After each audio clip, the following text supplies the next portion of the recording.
संयोग से एक मेरे मुंह से ऐसे ही राष्ट्रपति जी पहले से ही मुस्कुराने लग गए हैं। मेरे मुंह से आपका भाषण सुन के एक शब्द निकला कि आपकी प्रतिभा का तो दिल्ली में और अच्छा उपयोग हो सकता है। आप बिलीव नहीं करेंगे, आप वहां से आए और यहां से कहा गया कि राष्ट्रपति पद के लिए जो है नामांकन भरिए आप। का फोन आया, बोले लोकेश जी बहुत दूर की खेलते हो। मैंने कहा क्यों, क्या हुआ प्रभु?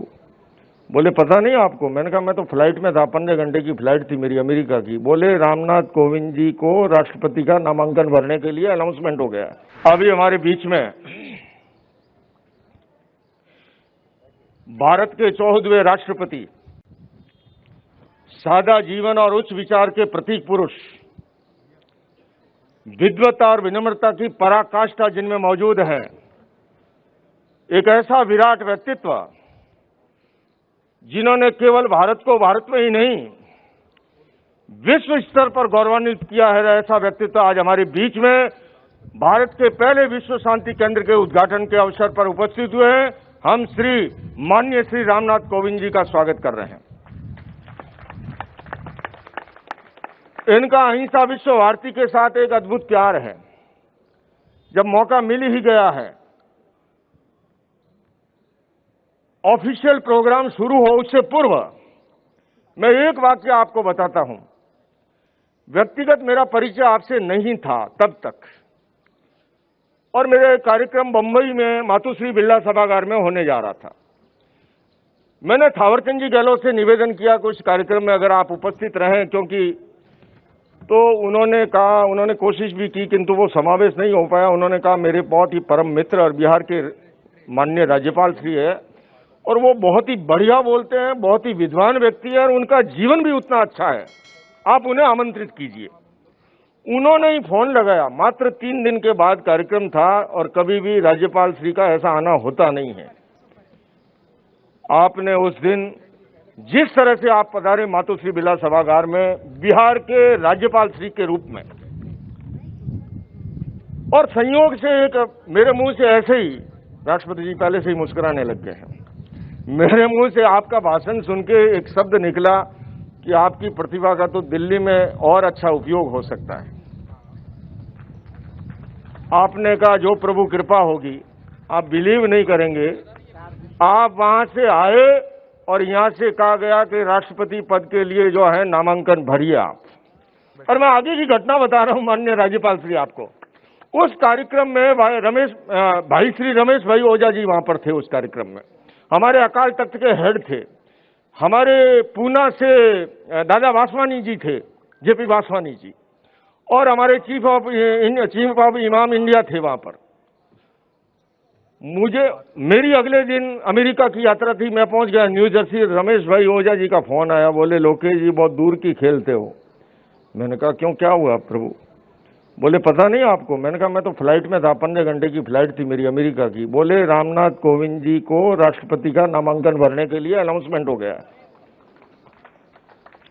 लेकिन आप देखिए, एक ऐसा महान व्यक्तित्व, आपने एक दिन मुझे अचानक याद किया। मेरे ऑफिस में वहां से संवाद पहुंचा कि माननीय राष्ट्रपति जी याद कर रहे हैं, तो कार्यालय ने बताया कि वो अभी अमेरिका में है। बोले जब आए तो उनको ये संवाद दीजिएगा। मैं जब मिलने गया, मैं हूं नीचे ही उतरा, मुझे आप देखिए एक ऐसा महान व्यक्तित्व कुर्सी से उठ खड़ा हुआ और कहने लगा कि लोकेश जी मेरे दिमाग की कंप्यूटर खुल गया और आपने वो वृत्तांत बताना शुरू किया, मैंने भी बताना शुरू किया। ऐसा अद्भुत प्यार और स्नेह अहिंसा विश्व भारती संस्था को मिला और राष्ट्रपति पद पर आसीन होते ही अंबेडकर इंटरनेशनल सेंटर में एक कार्यक्रम था जिसमें अभय जी भी मंच पर थे और भी सारे हमारे वहां पर मौजूद थे व्यक्तित्व, हमारे सौरभ वोरा जी सारे। मैं कह सकता हूं बंधुओं और बहनों, ये भारत का सौभाग्य है कि एक ऐसा व्यक्तित्व हमें, और आज भी देश को बार बार चुनाव से टालने के लिए एक देश और एक चुनाव की दिशा की जो कमेटी बनी माननीय प्रधानमंत्री नरेंद्र मोदी जी ने, उसका नेतृत्व आपको सौंपा। आपके व्यक्तित्व की ये विलक्षण विशेषता है क्योंकि दलगत राजनीति से परे आपका जो सम्मान है सभी राजनीतिक दलों के अंदर, आपने एक ऐसी सर्वसम्मति बना करके और अपनी रिपोर्ट प्रस्तुत की, और मैं समझता हूं जिस दिन एक देश और एक चुनाव का ये मसला जो है पूरी तरह से उस पर मोहर लग जाएगी, इतिहास में स्वर्णिम अक्षरों में सदैव आपको याद किया जाएगा कि जिनके कारण से हम देखते हैं आज भी गुड़गांव में चुनाव है प्रभु, हमारे निकाय चुनाव है आज हरियाणा के अंदर, आज ही चुनाव है। थोड़े दिनों पहले विधानसभा के हुए थे, थोड़े दिनों पहले लोकसभा के हुए थे। आए दिन आचार संहिता और उससे डेवलपमेंट को आप समझ सकते हो कितना प्रभावित होता है। तो आपने वो पुरुषार्थ किया, सारे राजनीतिक दलों को, ये इनका अपना विराट व्यक्तित्व और कर्तृत्व है, उन सबको सहमत कर दिया और सर्वसम्मति से वो रिपोर्ट जो है लोकसभा के अंदर जो है वो प्रस्तुत हुई है। और आने वाले दिनों में जब वो उसका जो कानून बन जाएगा, ये भारत को न केवल सैकड़ों हजारों करोड़ का आर्थिक मुनाफा, बल्कि मैं कहता हूं कि विकास जो है रॉकेट की रफ्तार से आगे बढ़ेगा। तो आज ऐसे महान व्यक्तित्व हमारे बीच में मौजूद है। आज भारत के प्रथम विश्व शांति केंद्र के उद्घाटन के अवसर पर आप सभी के मध्य उपस्थित होना मेरे लिए अत्यंत हर्ष, गर्व और सौभाग्य का विषय है।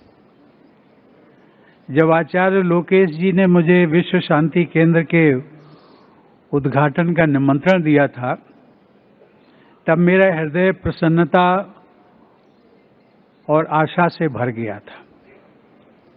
प्रसन्नता इस बात की थी कि आचार्य लोकेश जी का विश्व शांति केंद्र की स्थापना करने का बरसों पुराना संकल्प अब पूरा होने जा रहा।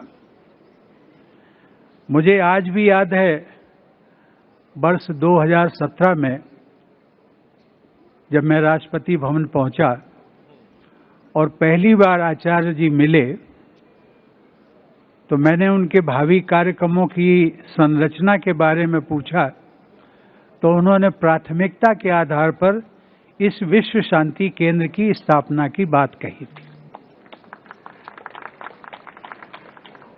और इस सिलसिले में उनका कदम रुका नहीं। 2023 के अंत में जब मैं अमेरिका में था, तो वहाँ एक दौरे के दौरान एक कार्यक्रम में हमें लोकेश जी मिल गए। मैंने पूछा, हाँ गुरुदेव के साथ में था, एक और कार्यक्रम था, उसमें मैंने पूछा कि लोकेश जी आप यहाँ कैसे? वो दूसरे कार्यक्रम की बात कर रहा। तो उन्होंने कहा कि आपको याद होगा मैंने जो विश्व शांति केंद्र की स्थापना की बात की थी, उसी के लिए मैं प्रयासरत हूँ। भारत तक ही नहीं है बल्कि विदेशों में भी मैं उसी कार्य के लिए प्रयासरत हूँ। और आज भी मैं आपके साथ यहाँ जो मुलाकात हो गई है वो भी इसी संदर्भ में। इस अवसर पर मैं आचार्य लोकेश जी को व अहिंसा विश्व भारती के समर्पित कार्यकर्ताओं को कोटि कोटि साधुवाद देता हूँ।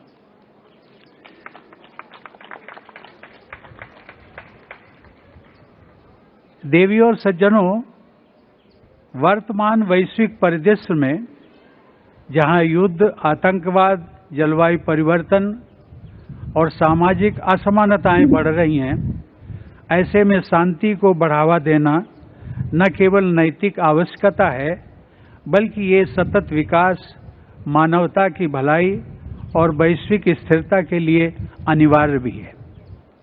भारत में त्यागी, तपस्वी, मनीषी, ऋषि मुनियों और आचार्यों की एक अद्वितीय परंपरा रही है।